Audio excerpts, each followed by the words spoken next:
This is the day which the Lord hath made. We'll rejoice and be glad in it. Okay, we're looking at 3 days till summer, so just 3 days left. Today we're going to work on Bible math. You'll have a reading page and then, of course, the seat work pages that are in your notebook. We're going to take a quick review to review the books of the Bible. We're learning 2 new ones. Number 9, it says, "Thou shalt not bear false witness against thy neighbor." So remember, number 9 is don't lie, don't tell a lie.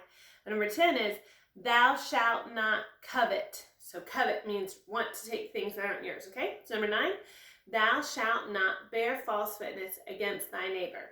Don't lie. It's not good to tell lies. Number 10, thou shalt not covet. Okay? You shouldn't always be wanting things that are not yours. Be content with such things as you have. Today I'm going to give you the last Bible story in our series of stories about Paul. Tomorrow I'm going to give you the opportunity to watch a video from YouTube about Paul's shipwreck and some of the things that happened, and that'll be really exciting and interesting. So today I'm going to teach you the last lesson. Paul has been anxiously waiting to go to Rome. He's so excited. They've been on this ship. The last place we left him was that the ship broke in half. The prisoners were trying to swim aboard. Well, so they wrecked near an island called Melita, or is also known as Malta. And all 276 people that were on the ship, none of them died. Every single one of them swam to the shore, or they were able to grab onto things. You see all kinds of people in the water as the ship's going down. So they were able to go to shore. When they got to the shore, there were people there on the shore, the people that lived on the island. Of course, these people were familiar with water, they're familiar with the sea, they're used to things and storms and possibly even shipwrecks.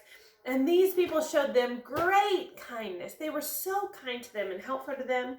And they watched I'm sure they had watched as the ship had been broken into pieces, and they just felt like they wanted to help them. Well, the islanders were people by the sea themselves, and so they had sympathy for them. And so they began to build a big bonfire, a big fire to help them warm up, because it's time of year, it's cold.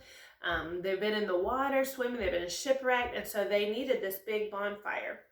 And so they began to build this very big fire.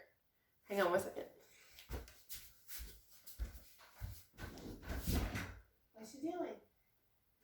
You coming? Mom is recording, so you gotta go quiet, okay? Can get some sofa? Okay, that'd be good. They're in your room. Sorry for the distraction. So they built this big fire, and Paul was so used to hard work. And so Paul picked up a pile of sticks, and he was going to help add to the fire because this fire was still super important. But then something happened that no one expected. As Paul picked up a huge pile of firewood.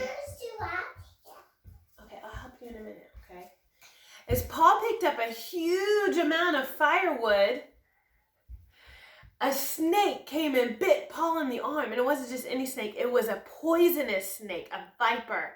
And so then the villagers thereby, they said, "Oh, Paul must be some wicked man, and God is judging him for doing these things, and he's sure to die immediately." That's what the villagers thereby thought. And so he was there. The Bible teaches us, this is so crazy to me, they thought he was wicked because he had been bitten by the snake. They expected him to die at any moment. And watch this. The Bible says that Paul just shook that snake off into the fire, and the snake died, and Paul did not. God was watching over him. God was able to heal Paul of this snake bite. And so these men at one point said, "Wow, you've done something wicked. God's judging you with a snake bite." And then they saw that he didn't die from the snake bite. And all of a sudden they said, "Oh, wait, you must be a god." Well, we know that Paul wasn't God, but he knew God, and God took care of him, and God healed him. Paul did many things to help the people there. There was a governor named Publius, and he had a father that was very sick. Paul went and he prayed for him, and his father was healed miraculously by God. There were many other sick people there that Paul prayed with, and God healed them. And so many of the people there on that island, they stayed there for 3 months. Many of the people on that island were healed, and many of them came to believe in God. So they stopped on that little island. It's kind of hard to see, way over there. Then they sailed right up here to Syracuse. And then you notice, here's this country. What's it shaped like? It's shaped like a boot. That's Italy. We learned about Italy this year. So they traveled up there, and up there, the top red dot is Rome. So they traveled all that way to get to Rome. Paul did not know what would be facing him in Rome, but he was so excited when he was nearing Rome that all of these Christians came to meet him and to encourage him. Aquila and Priscilla were most likely there with them. In just a minute, man. They are most likely there with him. And he was so excited to see these believers that he had known and was encouraged by them. It's not always easy to be a Christian, but God does put people in our lives to help us. He'll put your family in your life.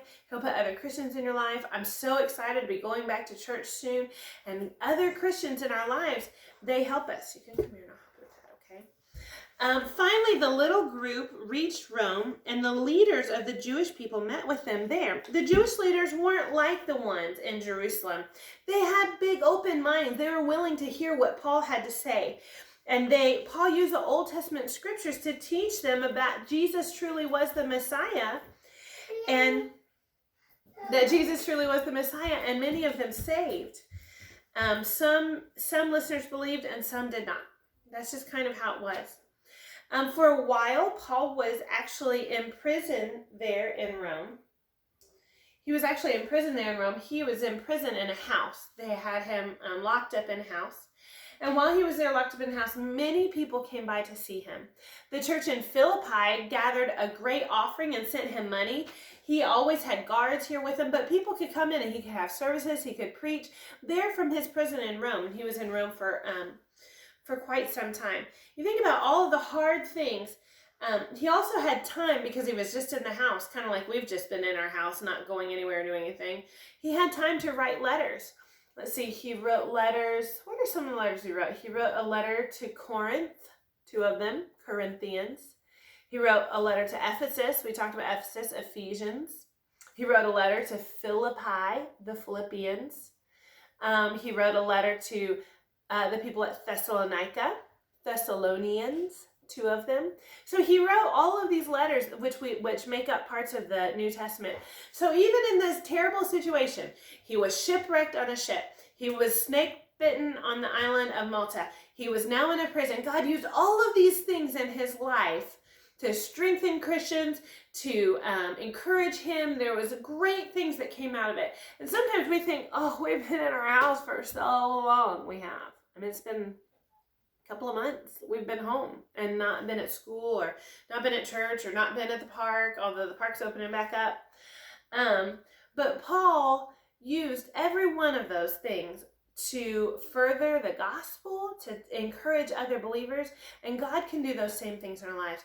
The Bible teaches us so much about Paul in the book of Acts, and some of the letters that he wrote that he was a great Christian, and we can learn much from him and learn to encourage others as well.